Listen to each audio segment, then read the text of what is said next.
What's going on, everybody? Welcome back to another episode of the Viall Files Reality Recap Edition. I'm your host, Nick. Sadly, my wonderful, gorgeous, beautiful wife, Nally, will not be with us today. She unfortunately experienced a loss in her family, and so obviously she is dealing with that right now. So send out some love to her as she kind of processes this loss with her family, and she'll be back soon, but unfortunately she will not be with us today. We do, however, have a great episode lined up for you today. Couple of fan favorites return to the show. Emily D. Baker joins us to help us break down all the recent legal actions that are taking place in the Taylor, Frankie, Paul, and Dakota situation. They were both in court yesterday, dealing with their domestic dispute. Very difficult stuff, obviously, to talk about and process, but we brought Emily in to give us, again, a legal understanding of what's going on, and she'll be with us to help break it all down. Plus, we got Mom Talk is trying to seemingly get back on TV. We'll break that all down. We also have Danny Pellegrino with us to help us dive even deeper into all things Summer House Scamanda scandal. Sierra was on another red carpet last night at the Euphoria 3 season premiere. Love.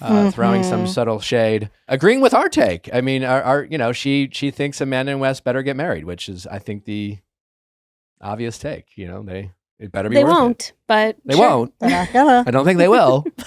I don't even think they're together. I'm not even sure. But certainly we will have a lot to discuss with Danny Pellegrino. You know him, you love him. He is a king in the Bravo community, and he is with us today. So lots and lots and lots to get into. But before we bring Emily D. Baker on, don't forget that Viall Files Plus episodes, again, are all ad-free. Plus, you get your reality recap deep dives where we dive deep into, was it Marciano's arm? Is it another guy's arm? A lot of important stuff we dive really deep into, along with the Summer House scandal and so much more. Plus, your Pop Extra, where we would decide, did Alec Baldwin try to get someone fired on 30 Rock? I don't know. We'll discuss. We must. There's just not enough time. With all this reality TV drama going on, we've had less and less time to dive into some of your favorite pop culture topics, but you can find it on Pop Extra behind Viall Files Plus. And if that's not enough for you, you get all your favorite updates from Ask Nick on your update special episode. So be sure to check out Viall Files Plus. If you haven't already, you'll be glad that you did.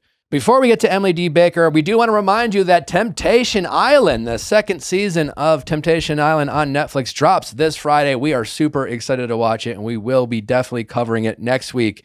Be sure to watch it and binge it this week, and all the episodes drop this Friday. We'll get into the first few episodes next week, Tuesday, and then continue to follow it as things move along. Also, don't forget that we will be with the cast of Temptation Island, the new cast of this upcoming season, for the Netflix is a Joke event live on May 4th in Los Angeles. So if you're looking for a night out, or you've been bugging the Viall Files to finally do some live events, this is the one and only live event that we will be doing. So if you are in the area on May 4th, be sure to get tickets. You can go to viallfiles.com to secure those tickets, and go ahead and check out Temptation Island this weekend to get familiar with the cast members you will be hanging out with. All right, up next, Emily D. Baker joins us to help us break down all the legal action going on with Taylor, Frankie, Paul. Is Mom Talk on its way back? So much to discuss, and we'll do it all with Emily D. Baker. Welcome back to the show, Emily. How you doing? I'm good. How are you doing? It's good to see you. It's great to see you as always, and always appreciate you jumping on last minute to talk about all things legal. Taylor, Frankie, Paul, and Dakota were back in court it'll be 2 days ago by the time people listen to this episode. I guess, what is this court filing? What does this mean?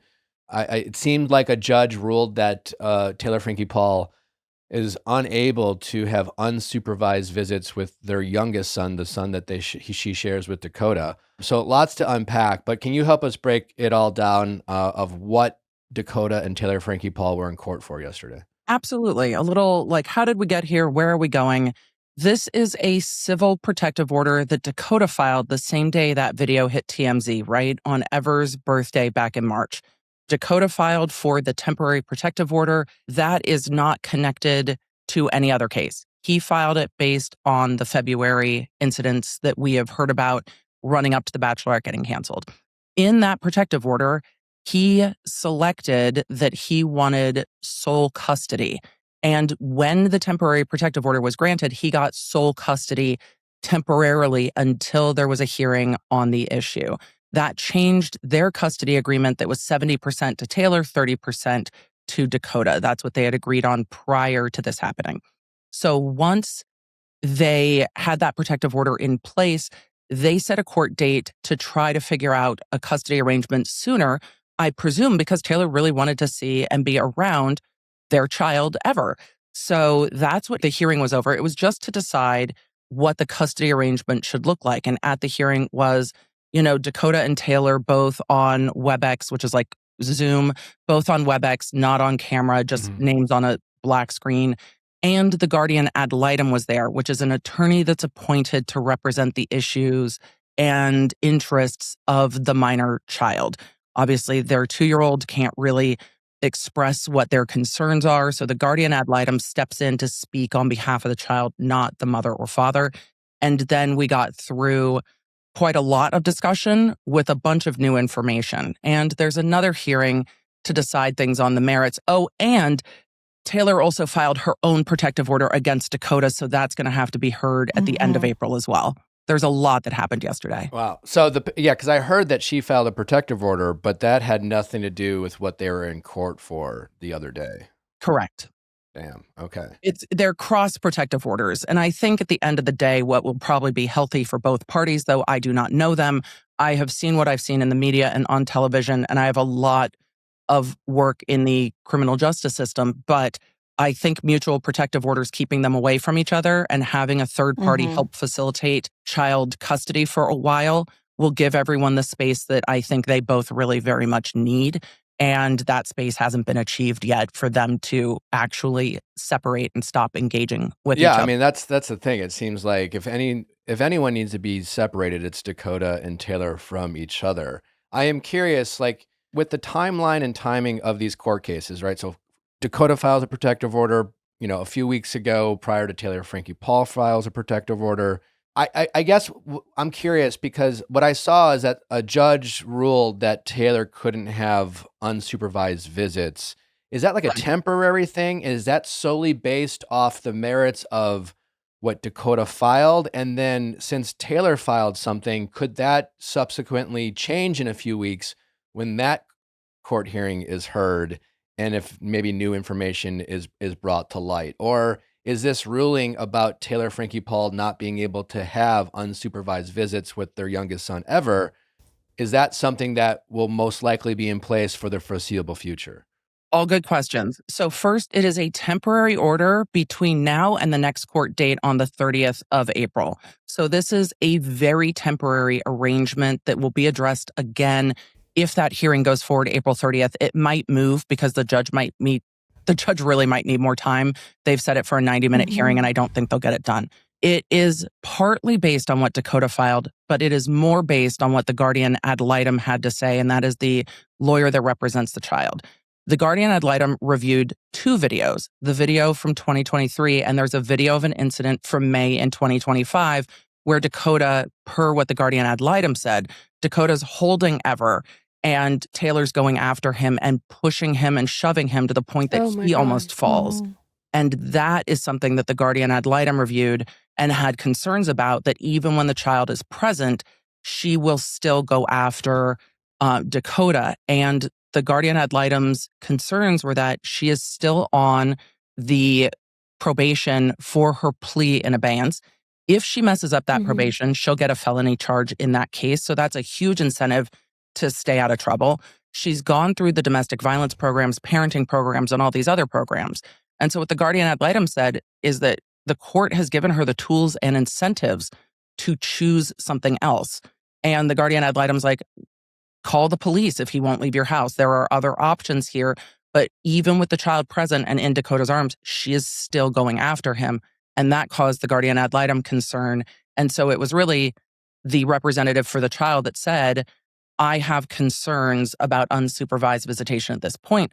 Her attorney argued exactly what you said, Nick, and the judge brought it up too, that it seems that the problem is not that Taylor is going after her child, it's that she is going after Dakota, but she will do that even if the child's present, and that causes concern to the court. Yeah, no, that makes a lot of sense. Anytime you watch stuff like whether it's TV, and I don't know how real it is, but like, and I'm curious with your experience, you know, obviously this is a very sensitive topic, and there's this kind of this very nuanced discussion of like, again, it's always like what's best for the child, right? You know, and I think everyone agrees that's the primary concern. Obviously, these volatile situations that are being described to us are concerning. Everyone can acknowledge that. But like, how does the court often weigh like the long-term effects of separating a child from its mother or father in cases where that's their primary caregiver? You know, it's just like, and how does the court weigh things like, it's my understanding that Ever was with, say, Taylor Frankie Paul throughout her filming of The Bachelorette. He traveled with her. I believe that's true. There's no other reported incidents of this behavior when it doesn't involve Dakota. And then again, while it doesn't make these alleged incidents okay, it's very disturbing to hear. But how does the court weigh that, knowing that like taking a child away from its mother can certainly have also very deep and troubling ramifications for a child? So, you know what I'm saying? It really seems like the problem is Dakota and Taylor together. Let's separate them. But like, how do we try to not punish the children in these situations? Right. And I think that's really where, and of course, the family court system is really difficult. The family court system is going with physical safety first, and then it works from there. And this is in that civil realm where they are looking at physical safety first and then moving on. This is a temporary order between, April 7th and April 30th. So the court is weighing physical safety first, and then they're concerned about Taylor Frankie Paul's behavior first. Though the court and the guardian ad litem both said, we're not saying that this is not, there's not more context to this. That's not what we're here to decide today. That's coming down the road. And then they will decide further on. But they did not take custody away from her entirely. This is a temporary setting. However, when people are going to court, it raises tensions, and the court is very sensitive to the fact that that can be a dangerous situation. The judge made, and it's technically commissioner, but same. The court made a very pointed comment saying, I am not determining here who's right and wrong in this situation. I am not saying we don't know, we know everything about the situation. We are doing this temporarily until the next court date to respond to what Dakota filed. And that Dakota's filing started this process, and now Taylor has her own filing. So how does the court evaluate it? They look at physical safety first and then keep in mind those ramifications. But guardian ad litems are trained in things like child forensic interviews, signs of abuse, and everyone in court except for Dakota's attorney acknowledged, and that's the guardian ad litem, the judge and Taylor's attorney, that this is not where they are concerned Taylor will hurt her child. They are concerned that because of the volatility with Taylor and Dakota, the child could get hurt in that. And the child's exposed to that, exposed to the shoving and screaming. And they've seen more video than we have. And that causes concern for physical safety and for a child being in that environment. But I agree with you. Separating Taylor and Dakota needs to happen. But the two of them have not done that successfully. And Taylor stands to lose quite a lot in her plea in abeyance, because if they bring in a probation violation or if she gets charged again, she will have that felony on her record and she has a lot to lose. And when someone has a lot to lose and they are still going forward, it rightfully causes concern to the court. And charges might be coming. We heard that from the guardian ad litem as well. Is it just those? To Taylor? To both. To both. The guardian ad litem said that the district attorney in Salt Lake County or Salt Lake City is evaluating charges against both parties. And the guardian ad litem brought up that one of their concerns with Dakota, not just Taylor, but with Dakota, is failing to protect the child. So when Dakota has the child in his arms in this May incident, it seemed that what the guardian ad litem was concerned about is that Dakota continued to engage with Taylor instead of taking the child, turning away, and moving away from her. Well, yeah, that was kind of my next question. I haven't seen this video. I don't know if anyone else has. No, but the courts. It's purely in the court records. Yeah, the way it's being described is he's holding his kid. He's arguing or fighting or whatever's going on with Taylor. And filming. Presumably. Yeah, just like if you can take the time to film, walk out of the house. Like Taylor can't stop you. She's half your size. It just, there's like a lot of things about this that it's very nuanced and yeah, it's. The court's concerned because she has a lot to lose and has been through the court process with domestic violence and parenting classes and what have you, and is not making different decisions. But the guardian ad litem is still concerned about the decisions Dakota's making as well. And they weren't there to determine who's right or who's wrong. They're there to determine in the next month, during a period of time that can be volatile, leading up to other court dates, how do we maintain safety for the child with where we're at right now? And that's what they determined was having supervision in the parental visits with Taylor. Emily, is it just those two videos that they have, the one from 2023 and the one from 2025? Because I know both Dakota and Taylor have said that there's more video evidence coming. So like what? The court indicated that they had a thumb drive. The parties indicated that when they get to hearing the incidents on the merit, which will really be the judge hearing Dakota's side and Taylor's side and then figuring out what to do. I suspect it will be you two need to stay away from each other and then we figure out custody. But the court has a thumb drive of videos and that will not be viewed in open court for the public. That will be reviewed in chambers or in camera by the judge. But it seems that there are other videos, however, of the incident in the truck in February, which Taylor's lawyer called the tussle in the truck repeatedly in court yesterday. But the tussle in the truck, there is no video. There are photos afterwards, but there is no video of that incident. And that's what we're hearing more about. And Taylor's attorney took a lot of time pointing out that there are 11 different incidents that they are discussing. 8 of those happened prior to them coming to a custody agreement. So Taylor's attorney was saying, look, you knew all of this except for the February incident that went like overnight. You knew all of this, and they still agreed that Taylor had 70% custody. So what is different today?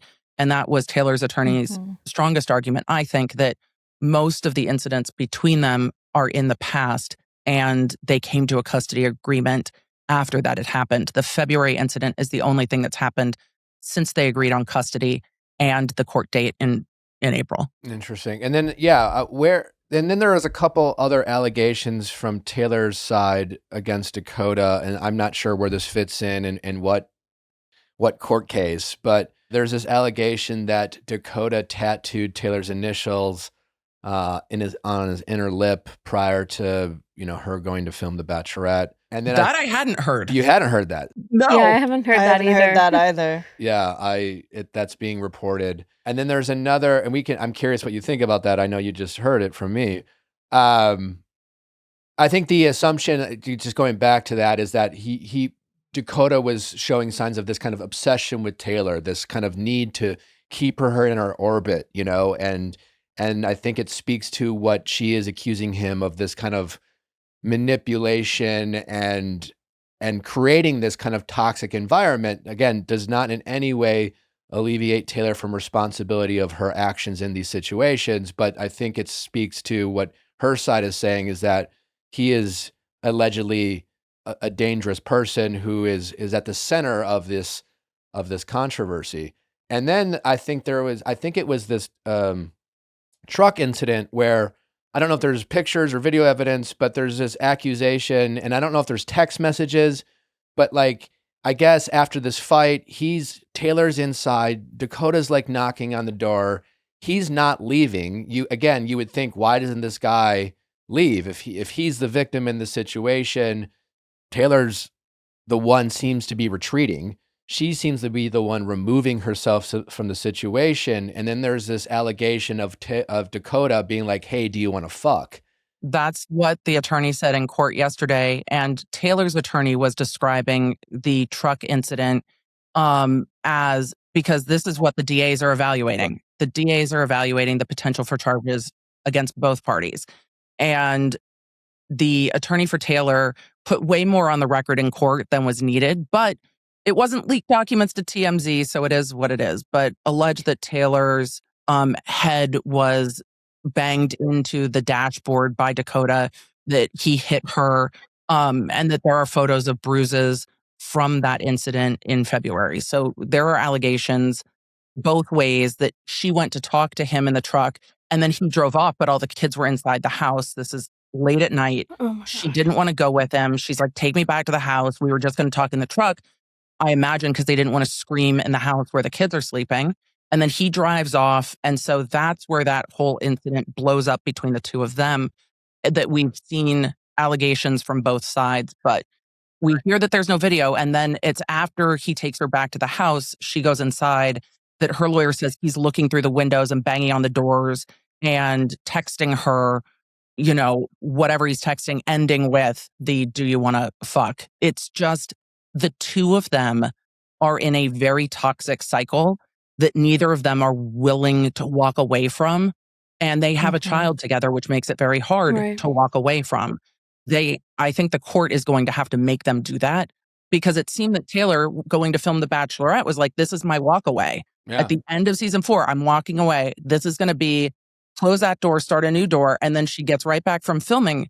I don't even know how long she's back from filming before the two of them are right back into this cycle. I think immediately. I think, I mean, I don't know for sure. I know it was very quickly. Now, whether that was 1 day, 2 days, less than a week, either way, that's all insane given, like, again, the emotional, physical, and mental pressures that it takes to film The Bachelorette. But it wouldn't shock me if there was literally like, she got off the plane. And just right back to... I would be shocked if they didn't do that. And if they did that, it just seems crazy. I know I just kind of told you about this alleged inner lip tattoo. If that's true, and again, I'm assuming that's easy to prove, right? Like, is the tattoo there? Is it not? It's permanent. And then it probably would be pretty easy to track down when this tattoo was done. But how would, someone with your background, how do you assume the court would perceive that? Because that's a pretty intense thing to do. Is that evidence, or is that something the court would take seriously? Or is that kind of like, I mean, I guess, he got a tattoo, but we can't read into it. Where does it wash between, his side is alleging that she's calling him 120 times in a row. So when we're looking at behaviors that can be a bit obsessive, where do you balance that? And I think the behaviors that we've seen from both of them are on different levels of obsessive in different ways. And I think it is one of those things you take in balance, but it's not the wildest, most over the top thing that I've seen. And I'm unfortunately a bit jaded just from the work that I've done. And I'm glad he's not trying to tattoo her, because that's something that we see in a lot of cases where people are being incredibly possessive, is that they are tattooing the other party, not all with consent. So I'm glad that didn't happen. On the inner lip, it's going to be gone. Those tattoos don't last as long as others. So it's one of those things where both parties are going to be pointing back and forth. And what the court wants to look at is what's happening when the child's around and how the cycle is playing out, that people aren't staying away from each other. And I imagine this is going to put an end to them ever filming together.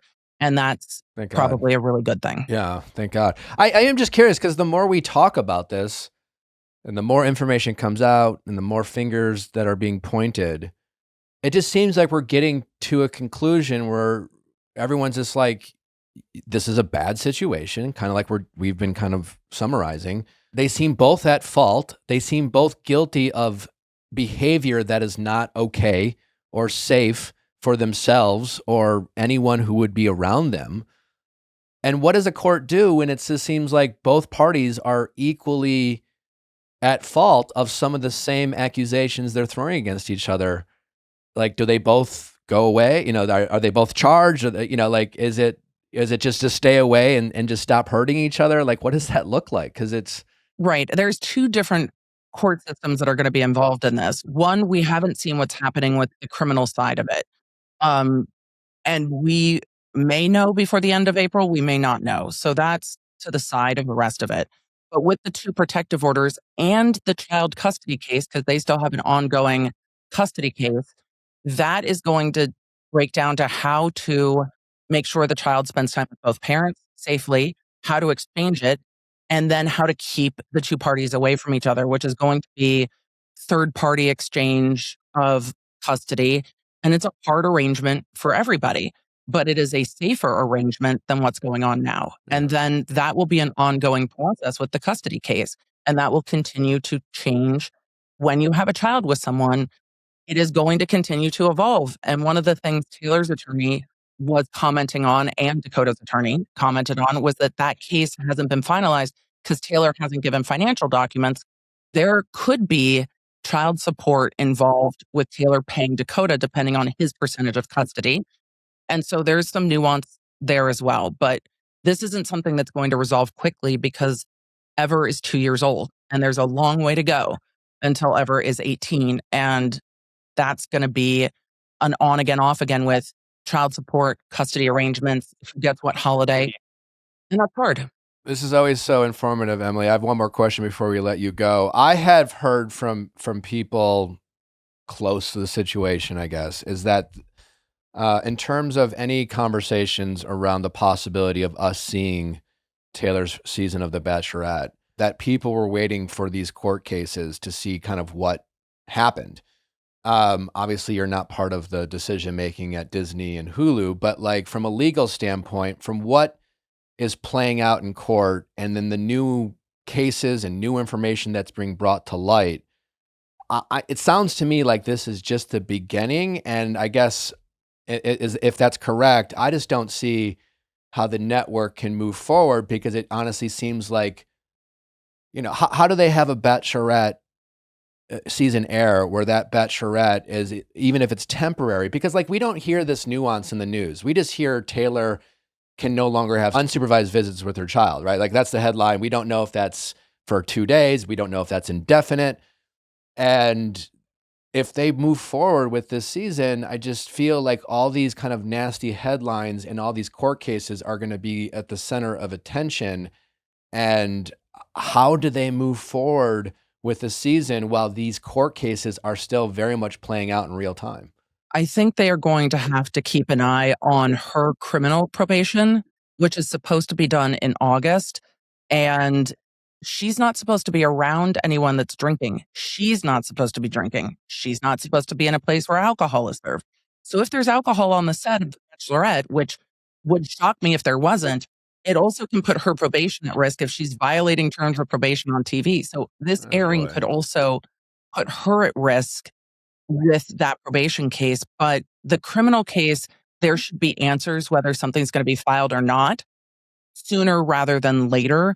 The custody case is going to be ongoing. The protective orders are going to be ongoing. But there should be an answer if there's going to be a filing or not within the next, weeks, because it's February incident and we're now in April and they haven't filed anything. And that's probably due to the difficulty of both parties being perpetrators and both parties being victims in a chain of events.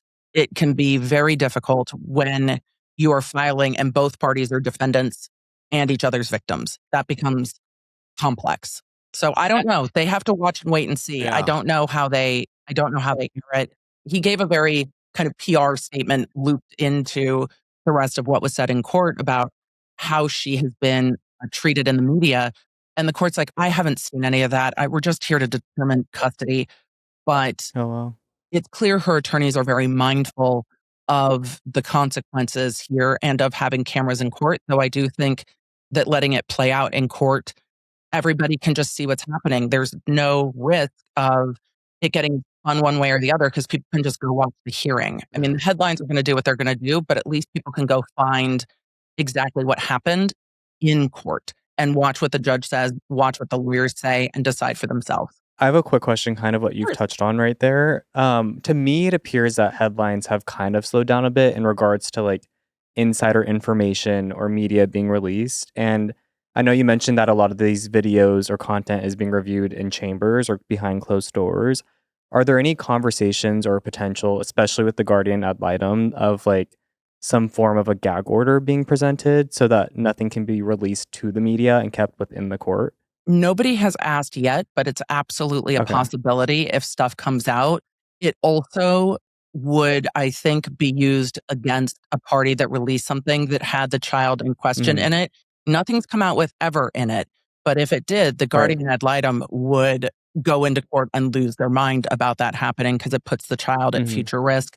And the guardian ad litem's not in control of the other, of Taylor's other children. So I think the lawyers being engaged should slow that down, which we'll just see them making those statements in court on the record instead of to the press. And I think that Dakota did not have this attorney on March 19th. He filed all these things by himself. So I imagine the lawyers will step in and say, you need to let me navigate this because you do not want to get on the wrong side of the court that's deciding all these issues. And I think we'll see that navigated more carefully. Are you saying that this video that we all saw, the video that ultimately got the Bachelorette pulled, that did not have Dakota and Taylor's child in it? No, that was before they had. Correct. Yeah, that was Taylor's other child with her previous husband. So Correct. are you saying that the discussion of where this video came from, did Dakota sell to TMZ, blah, blah, blah, blah, blah, that is not a topic that the court is covering because it's not that child, and the child in the video is not being represented in court in a way? How the video got out to the media didn't come up because it's not relevant to the court at this time, because it's not the subject of these ongoing hearings. However, they reviewed the video for the behavior and Taylor's pattern of behavior and Dakota's pattern of behavior.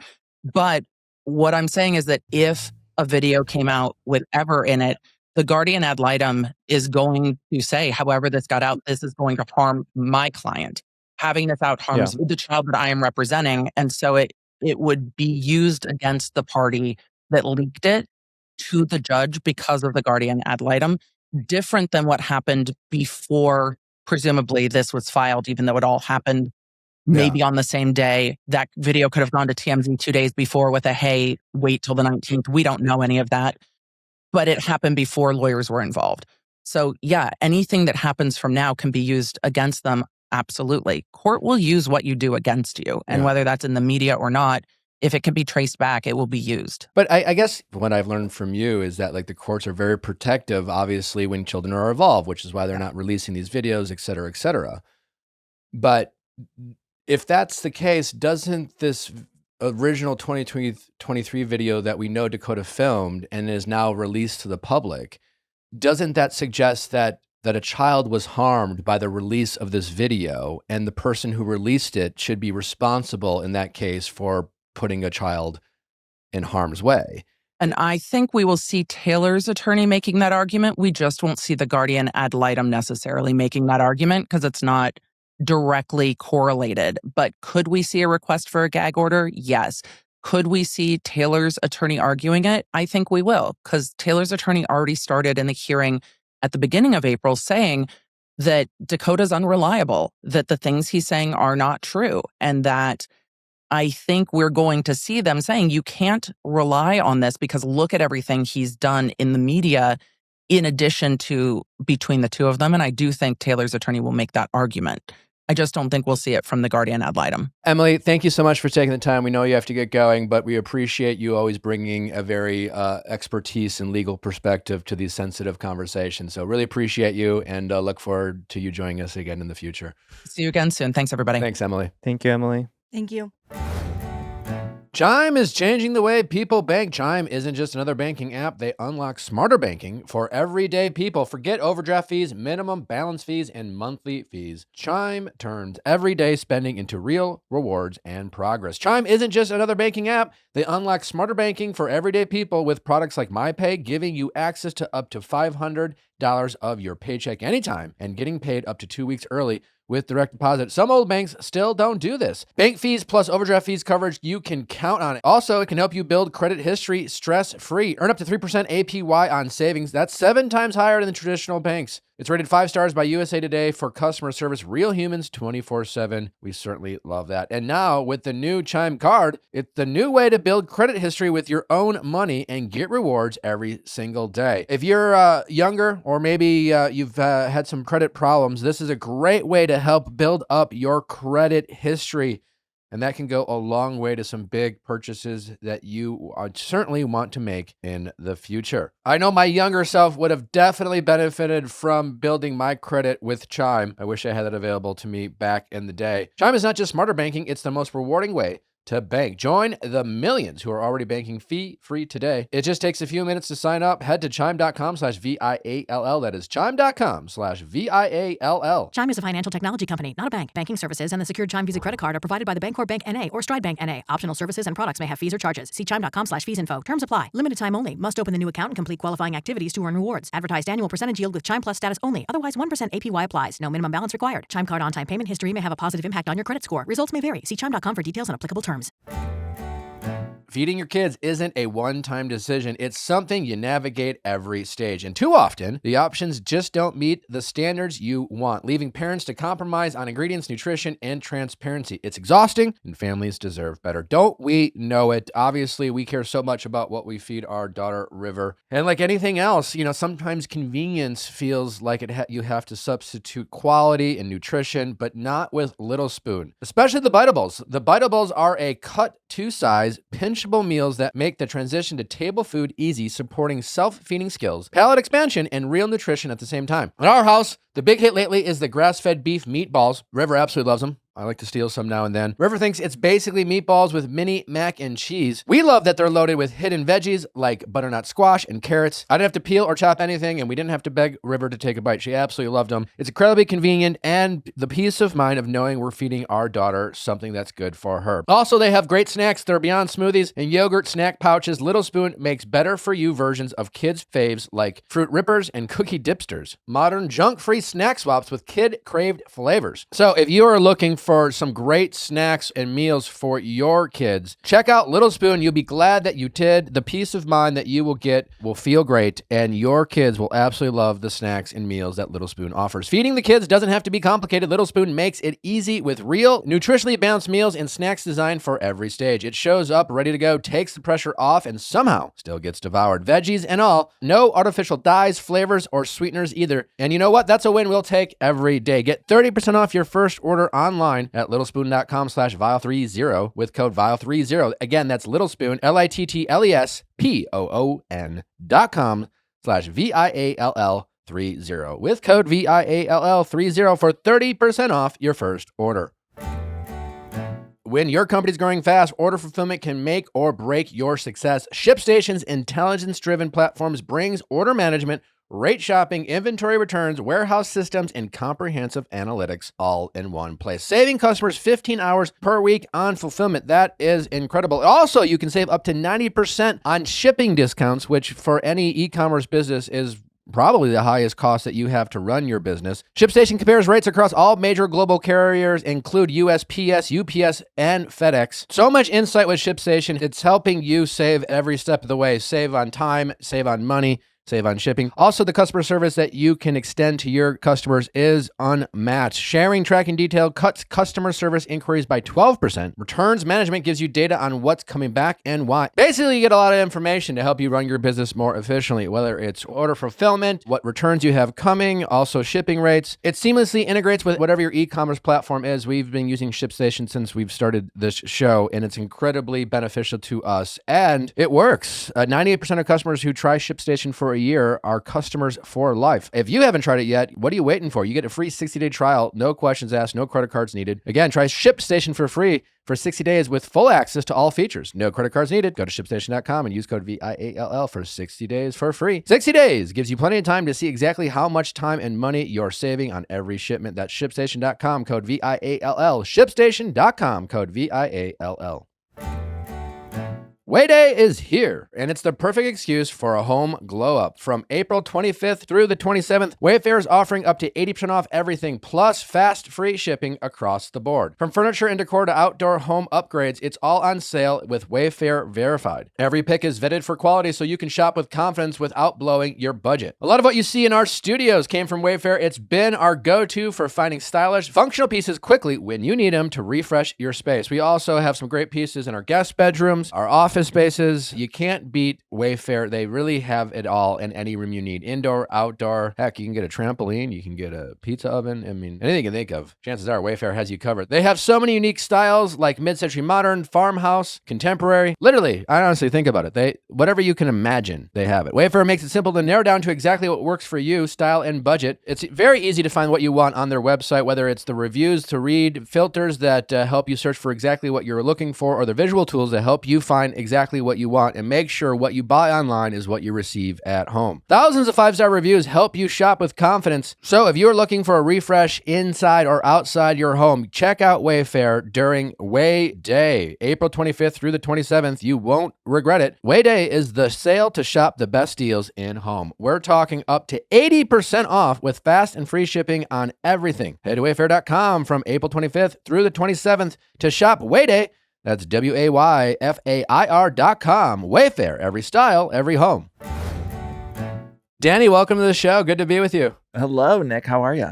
I'm doing okay. We're dealing with some family stuff here. That's why Natalie's not with us today. But other than that, we are moving forward. But how are you? Most importantly, it's great to be with you. I feel a little frazzled today. I had a rough morning kind of getting the baby together, and it was just sort of a rough morning, but nothing super serious, just one of those frazzled mornings where I feel like a little crazed, but I'm here and I'm excited to talk reality TV. How old's your baby now? 10 months. Oh my gosh. Yeah. So cute. I don't even I do remember, this is what's so sick about how much I relate to reality TV is, like, I remember the last time I was here, it was when the Taylor, Frankie, Paul stuff was announced, but I can't remember if my baby was born at that time or not. I'm like, but that's like the marker in my head. I feel like I remember you were either you had a newborn or you were about to have a baby, something like that. That. But I remember that news. It was like she was announced to be the Bachelorette. It's funny that, you have your timeline of like when my baby was born and all of their milestones are like tied to reality TV moments. Like,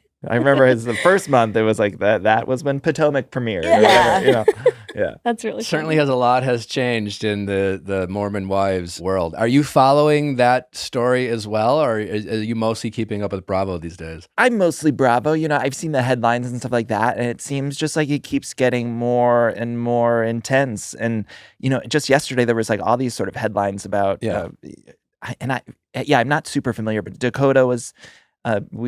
more information was being released about like that night in the truck, I believe. Yeah, in the truck. They're definitely, we actually just had a great restraining conversation with our legal expert, Emily Baker, to kind of break that all down. What I wanted to discuss with you is like the rest of the Mormon Wives before we get to the Summer House stuff. It really seems like we just had a recent story come out. I don't know if, Mary, if you have it, but basically the headline is the rest of the cast seems to have changed their feelings. Because for those of you who don't remember, this all started with, there was this alleged incident in February, and we started hearing about it because the rest of the cast had said, we don't feel comfortable filming anymore with what's going on with Dakota and Taylor.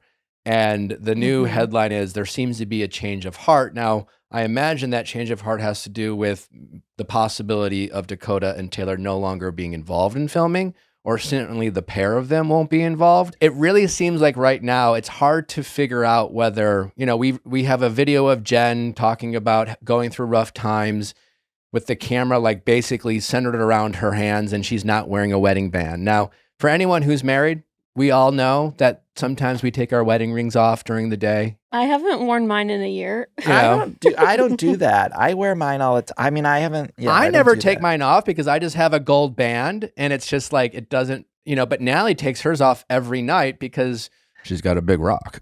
I kind of feel like people lie about it, though. Let me tell you a story, actually. This will bring us back around to reality TV. When I did BravoCon, I interviewed Amanda, and there was a story in Page 6 about her not wearing her wedding ring. And I asked her about it, and she's like, oh, I'm married, and I take it off, and I always wash my hands, and I take it off or whatever.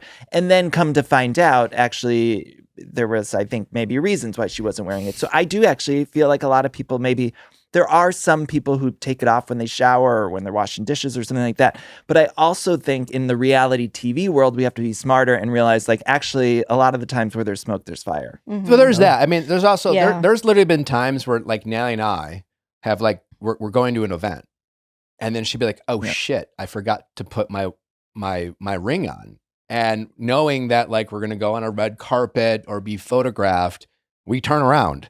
And because like it's just like, oh, we don't want to deal with you don't want to deal with it. Online speculation or anything like that, or being seen with it. So like to your point, if you're not wearing it and you're in the public eye, you have an awareness of it, right? And so Jen filming this video without the wedding band, with it's like her hands are the center of the video. She knows what she's doing. She knows exactly what she's doing. And I bet you in a couple months or something, we're going to find out, just like we did with the Amanda situation. It's like, I don't know. I feel like in a few months, we'll find out the truth. I don't know. I hate to be so pessimistic about it. What does the group think? Do we think that this show can go on without Taylor, Frankie, Paul? And do we feel like most of the stuff we're seeing online, whether it's Jesse doing the stuff with Marciano and Chase, we got Jen suggesting there's trouble in her marriage, is this all an action of these women trying to prove to the audience and maybe even executives they can carry the show without Taylor, Frankie, Paul? Well, I mean, there's an article talking about them wanting to resume production that you mentioned earlier. It says the cast reportedly expects production to resume in a matter of weeks, but they're allegedly pushing Hulu bosses to start as soon as possible so that the delayed production doesn't affect their summer plans. Just kind of an hilarious headline. That's really funny. It's really funny. Yeah. And I do think that like they all honestly have the sauce to keep the show going without Taylor and Dakota, also because that storyline is getting so dark. And we see it with reality TV all the time, that it's like you don't want to watch that all the time. Yeah, I think there's a line, like you can go up to the line with reality TV, like we want drama, we want excitement, we want cast inner conflict.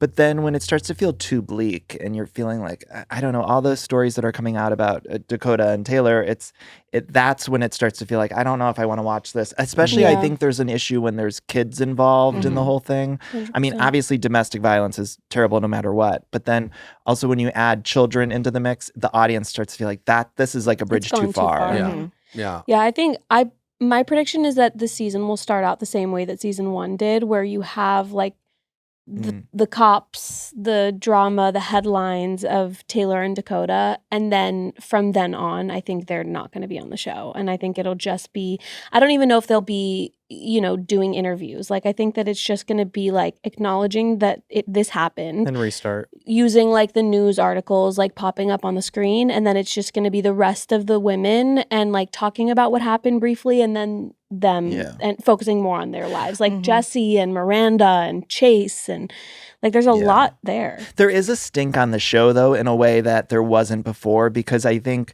a lot of the audience is looking at it through the lens now of like, well, they had to have known all this. Obviously it was in that first episode, there was so much stuff. So I think a lot of the audience is like, oh, feels icky, because they knew what they were putting out there. Even with the world of The Bachelorette, it feels like for the audience, like, oh, they knew all this stuff and they still went ahead with all of it anyway.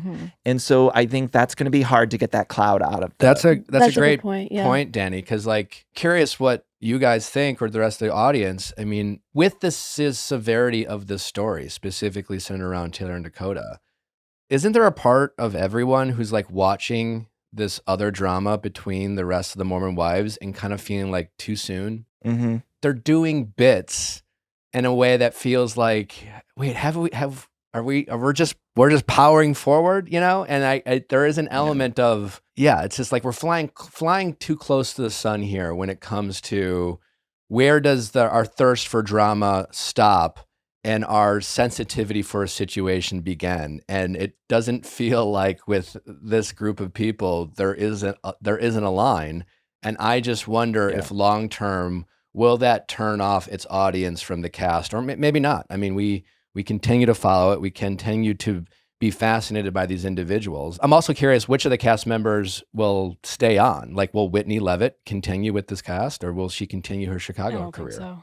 It'll also, I think, could go one of two ways, where the audience completely rejects it for the next season, or it could be embraced because the audience maybe will want to see all the drama play out. Like, I don't know exactly, and I don't follow it enough to really know where the audience will go. But I think it'll be one extreme or the other. It'll be like everybody tunes out, or everybody's tuning in to see how they address it. Well, let's pivot to Bravo, your wheelhouse. Yes. I'm just curious as to kind of start high level. What were you doing when you found out Scamanda was real? Where How were old you? was your baby when Scamanda broke? The baby was in the other room, but I was literally recording an episode of my show where I recap Summer House on my show, Everything Iconic. Oh, I saw and this. I was like, like I was maybe an hour into the episode. And then it was usually I do recaps on my own, but I had a friend joining me for this episode, and we got alerts on our phone. And so we were literally recording as it came out. And so my reaction, I posted it on Instagram, and then the whole episode is out. So you can kind of hear the follow-up afterwards. But it was kind of perfect timing because it was like, you got a genuine, I didn't have time to really think about it.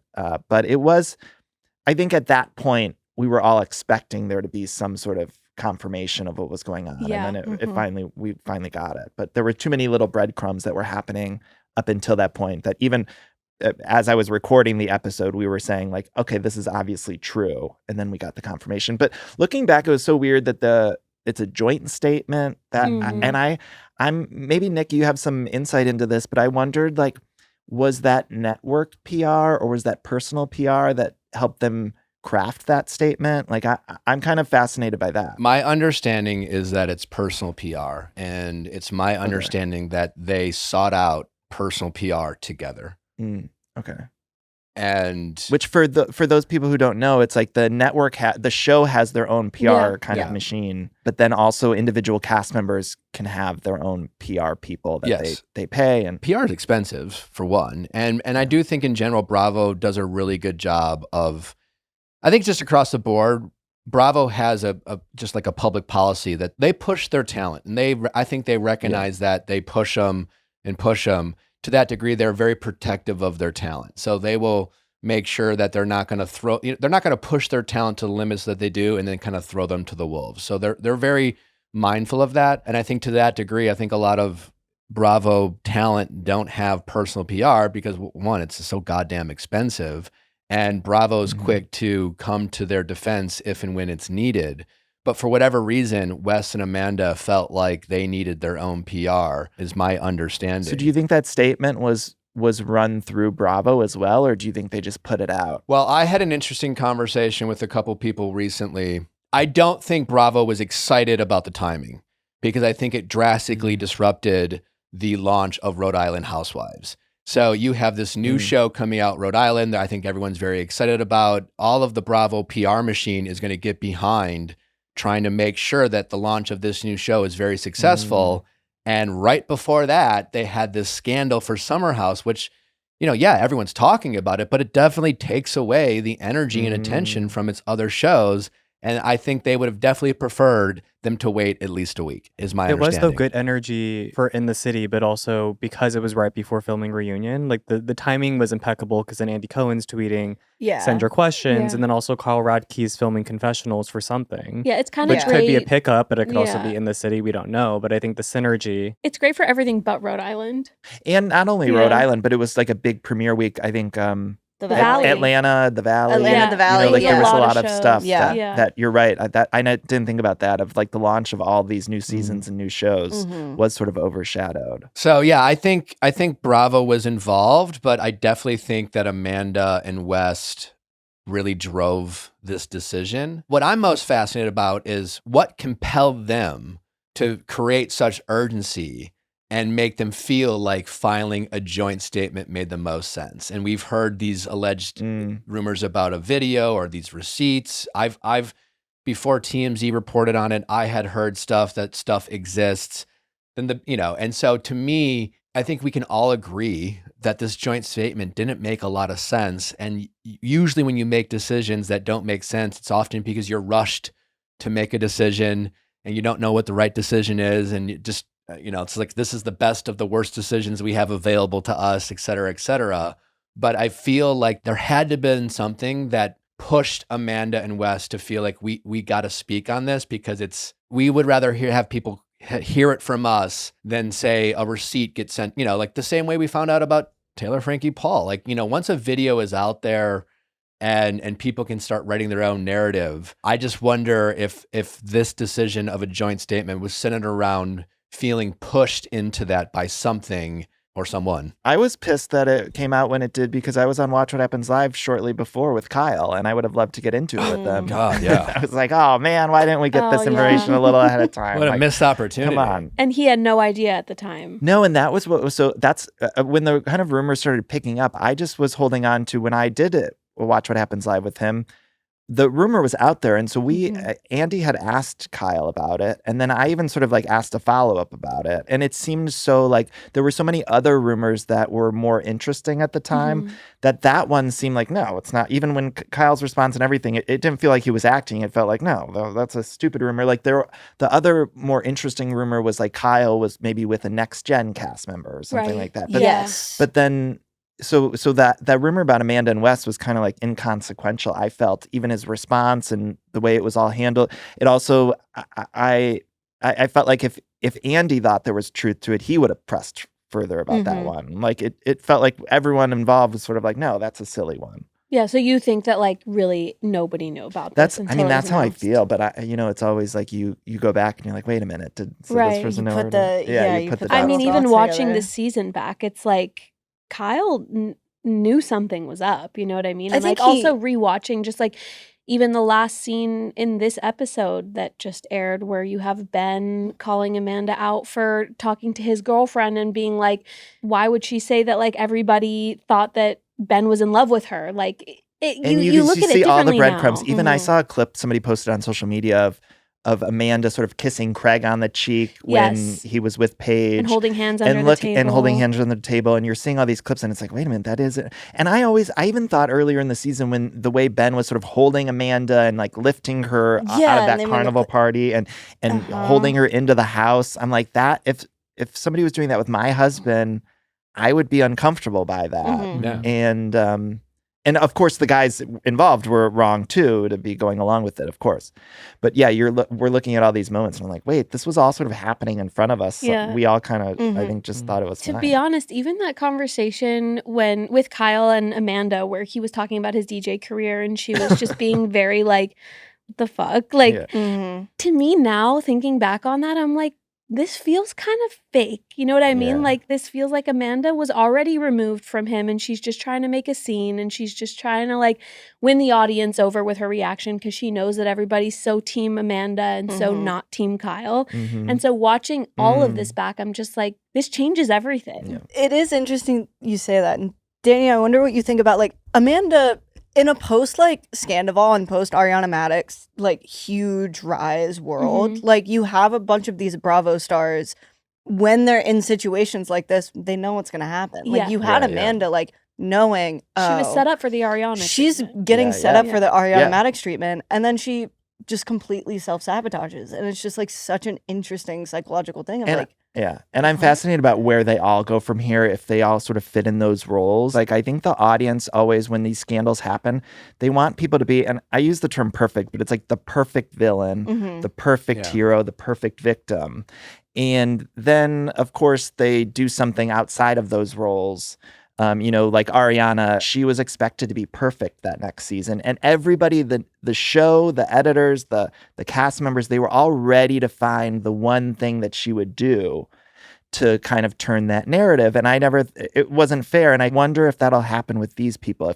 If the audience is just going to be waiting for Sierra to screw up, so that they could turn, they're ready to turn, and like the shows, I always say this about the Bravo shows, is like they take you on a roller coaster. They want you to love the cast member one season, then hate them the next, and love them next. It's like that keeps you tuning in. It keeps you tuning into the next episode.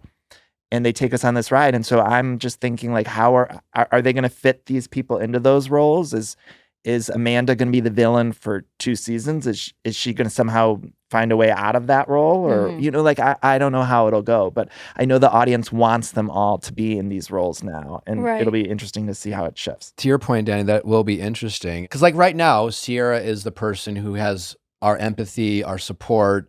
That's the person it seems clear is the most wronged here, right? And then the question is, what, if anything, will cause the audience to have like Sierra support fatigue, right? Because that's what it comes down to, right? So it's almost like, okay, this person's got all our sympathy for so long.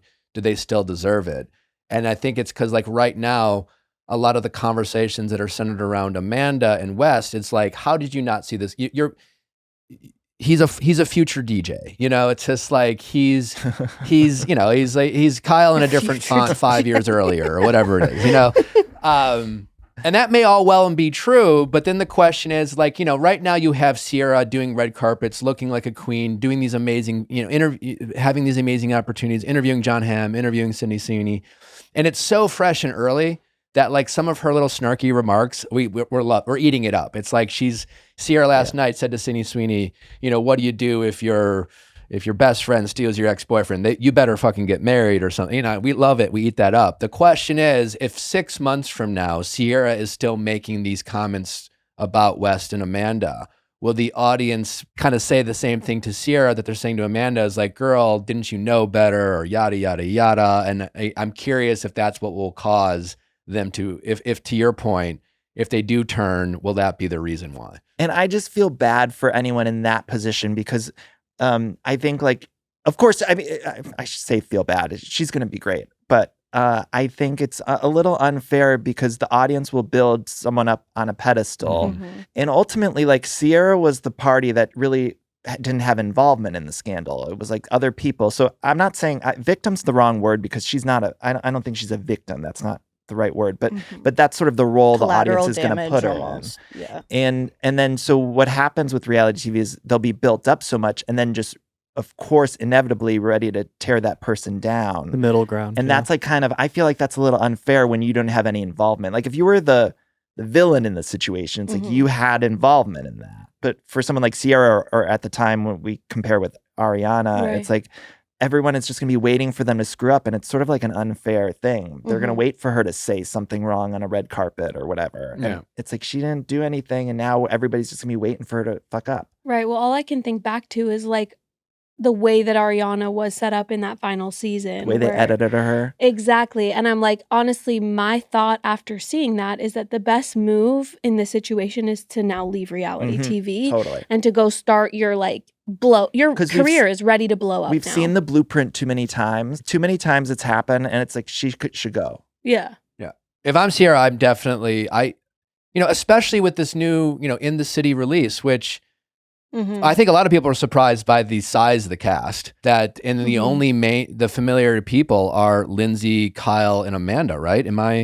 Is from the Summer House cast? Danielle and oh, that's right. Yeah, Danielle. Yes. Yeah. But she's not on Summer House right now anymore, right? No, they're the only she three used to who be are on the current season. But wait, did you see the trailer when West shows up and calls her Mandy? Yes. Oh, I got He's chills. like, she's like, hey, cutie. He's like, hey, Mandy. And then they hug. Gross. They knew what they were doing. They know what they're doing. Yeah, like, and when was that? But are they parading it in front of everyone, do you think? Or I don't know, because my thought is like, I feel like they probably have to re-edit In the City. You know what I mean? Like after this scandal drops, I'm like, they got to do something. Like they can't just release whatever it was that they had planned before. They can't re-edit. They're going to do a pickup though, right? Like they might complete the season towards the end with more that closes the gap. Like a lot of people were saying, why didn't they pick up cameras? But from my understanding, the Summer House finale leads into the City. So there's a crossover. There's a crossover like they've done. So it wouldn't have fit in if they edit, but they'll be able to edit more footage into the city. Right. Yeah. Aren't they potentially doing a pickup? Because we saw Carl Radke post that he's in front of a green screen, aka confessionals, which could be anything. Yeah. My guess is that'll be for the reunion. Like they'll use that. Maybe there'll be like a scene at the beginning. That's my guess. At the beginning of the reunion, it's a good guess. A pickup thing, because they won't be able to do it with the finale leading in. And they even announced when they premiered the In the City trailer, they said it's a crossover event. We mentioned this on Tuesday's episode, but I really, really, really hope Andy does individual sit downs with Kyle, Amanda, and Sierra going into the reunion. I don't want everyone screaming at each other like we had at the Vanderpump reunion. Like, I don't want the reunion to be some kind of like screaming at a pillow therapy session where you get your anger out and take it out on something. Like, I want timelines. I want to hear Amanda and West's story if it lines up. I want to hear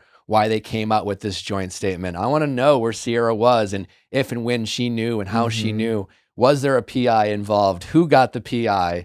And I feel like we need to have Andy peel back those layers from each individual. Love Lindsay Hubbard, love Carl, love their input, but I just want, you know what I'm saying? I don't want the yelling match. I don't want the interjection. I want to get those details. And I think that this reunion will be the perfect time. I hope they tweak it a little bit, then maybe a traditional reunion, and get some one-on-one time with these cast members. I also want to point out that, again, everything is different than Scandival. There's different nuances. Of course, it's different. But I think everybody involved in production, cast, they've seen what happened with Scandival. And so I think the cast is also going to go in there knowing we can't be too much, because they got rid of everyone on Vanderpump because they weren't able to film together. So I think that's all going to be in the back of their heads of like, we have to either find a way forward, or it can't get too dark or too toxic, because they could fire all of us. They could fire most of us. And production is also going to want to make sure that the audience doesn't feel like it's gotten too toxic, like we just talked about with Mormon Wives, because they saw what happened with Vanderpump. And that I kind of feel like they really fucked that show over, because they got rid of everyone. The ratings went like to the basement from the highest of highs. And so they're going to be a little more protective, even though the scandal isn't even on the same level as Scandival. They're going to be more protective of this show that has spinoffs. It's like a franchise, you know, like they can't screw it up. Well, and that makes a lot of sense. And I think it's probably why you saw like Carl and Lindsay doing like an Uber Eats campaign. I love that. And leaning in. Carl's a mess. And I'm glad that they're doing this, right? Because again, we have to this isn't the Taylor, Frankie, Paul, and Dakota situation. And yes, there are people who were hurt and feelings are hurt, but that is the essence of why we watch these shows. Where do you stand with monetize? A lot of people are saying, oh, they shouldn't monetize off this. I feel like... Who shouldn't? Like Carl and Lindsay. A lot of people were saying, oh, that's inappropriate, that they're whatever. Where do I stand? I think it's hard to critique how people operate in this kind of messy universe that we all create. Production companies, the characters, us fans.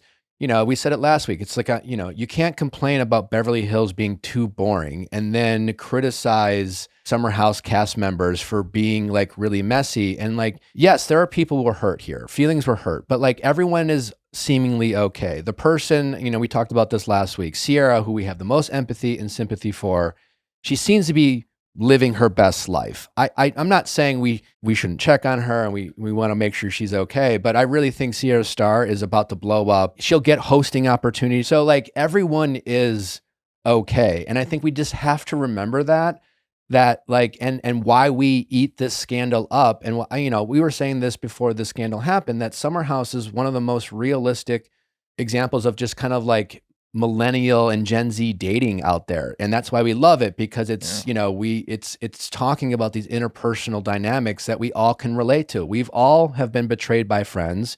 We've all been bad friends, maybe not to disagree, but maybe early in our lives. Sometimes we live, what's fascinating about Amanda is it's like a lot of us have made these poor choices when we were 18, 19 or 21 or whatever, and you lost a friend and you're like, that was really shitty. Like losing a dear friend is a really shitty experience. And it's a profound lesson. Amanda, it's interesting because like she's been in this marriage and like almost her maturity level in terms of friendship could have been stunted because she got married so early. And again, it's not an excuse, but it's just like an interesting element to unpack and discuss. And we are fascinated with this story because it is so relatable. And I just don't think we should lose the plot or be so hyperbolic or act like everyone's not okay, where like this is their work, this is also the Bravo ecosystem too. It's like, I mean, every time people start to put a moratorium on Bravo and say it's done, the housewives are done, this show's done, we get a moment like this that brings it right back. It brings it right back. And these scandals, there's been so many. I've been covering Bravo for almost a decade now, and it's like every year there's usually one big kind of scandal like this, and this isn't like a first time.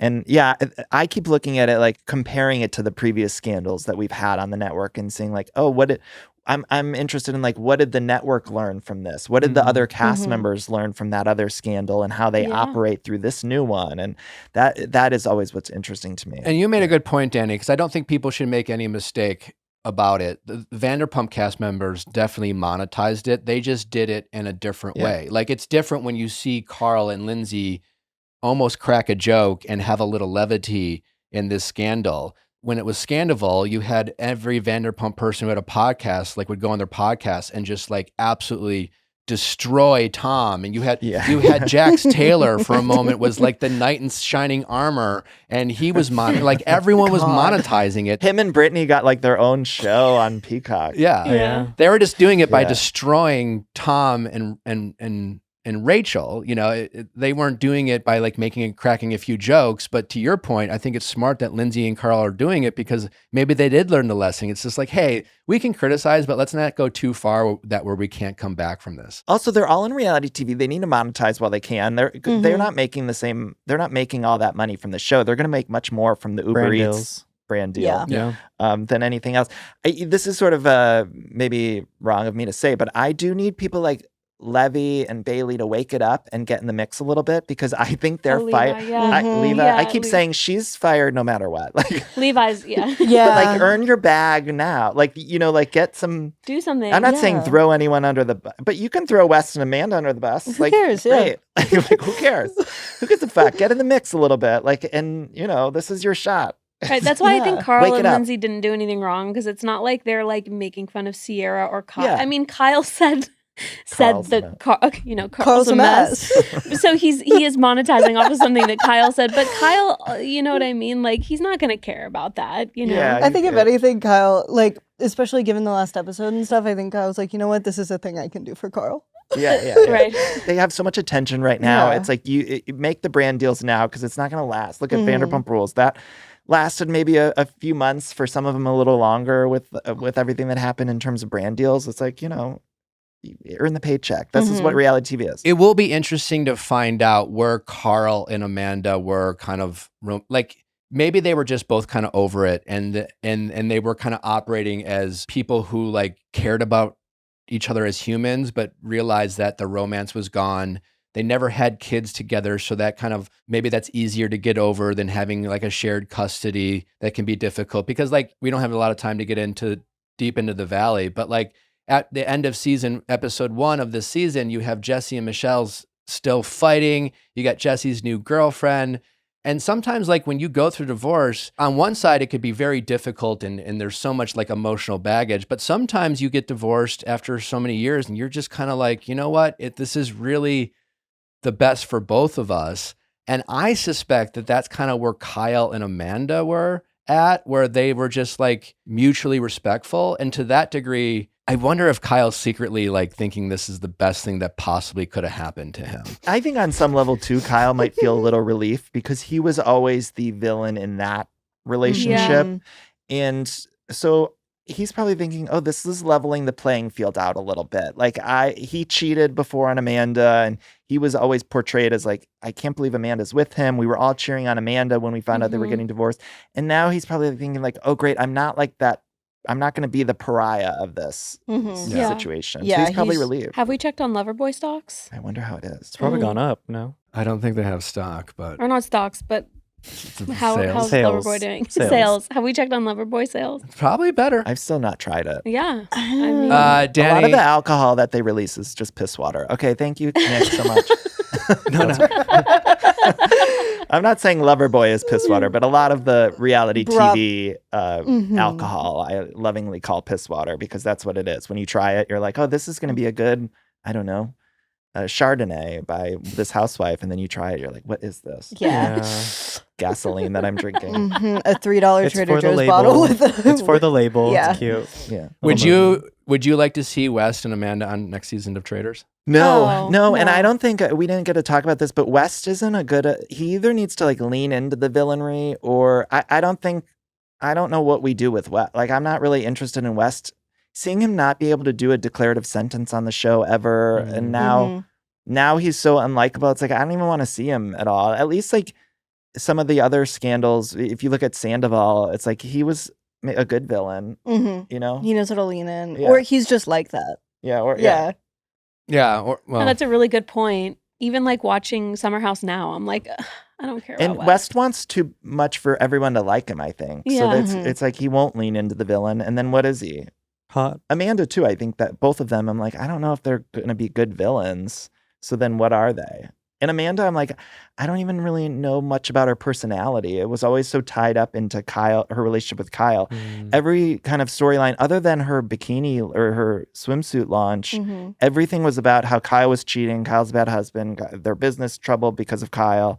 It was like everything, all of her storylines revolved around him. And so then now coming out of this, I'm like, well, who is Amanda exactly? I don't know. Interesting. Does she even know? I wonder if she'll give us an opportunity. I am fascinated with the Amanda storyline because I think what she did was terrible and she was a bad friend to Sierra. And maybe this will be an opportunity for her to realize maybe she's been a bad friend in other situations. But I like I said on last week's episode, not condoning it, I can just understand how she got in this position and how scary it can be to date outside of a marriage and outside of your reality TV bubble.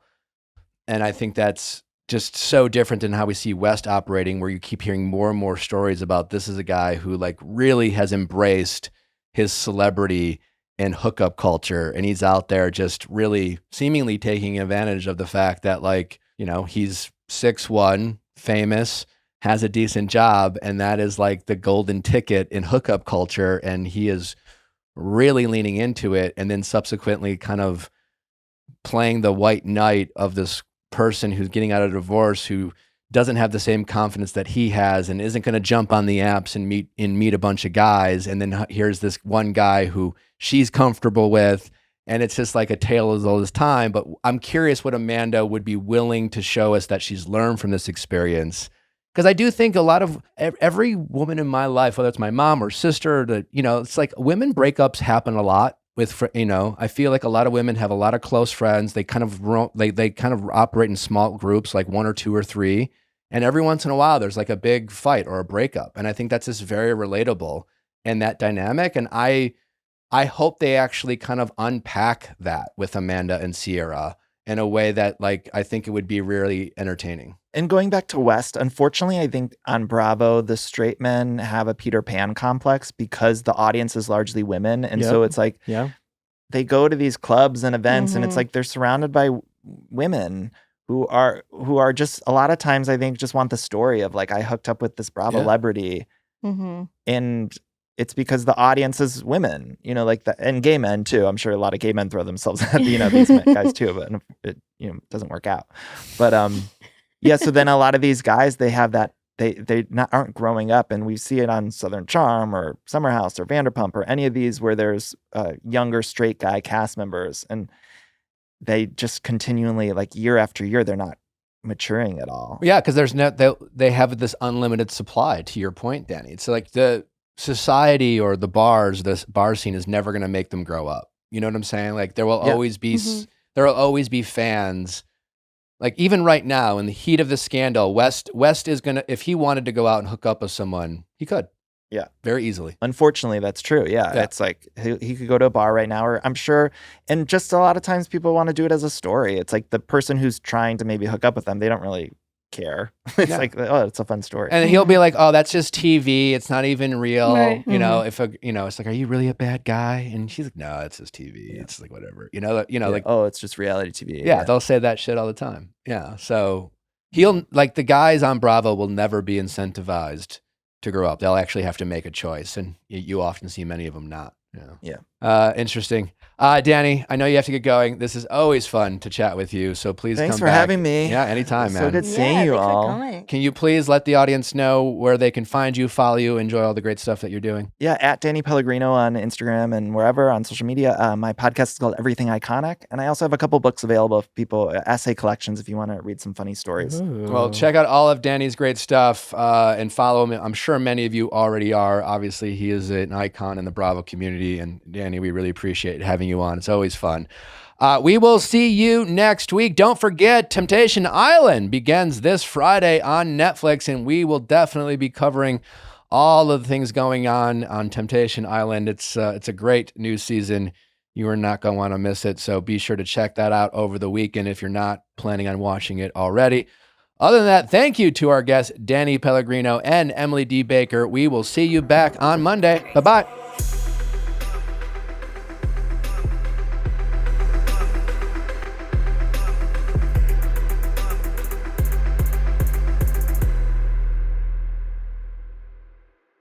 Hey guys, if you loved what you listened to, make sure you hit that subscribe button below. Thanks for listening. We'll see you next time.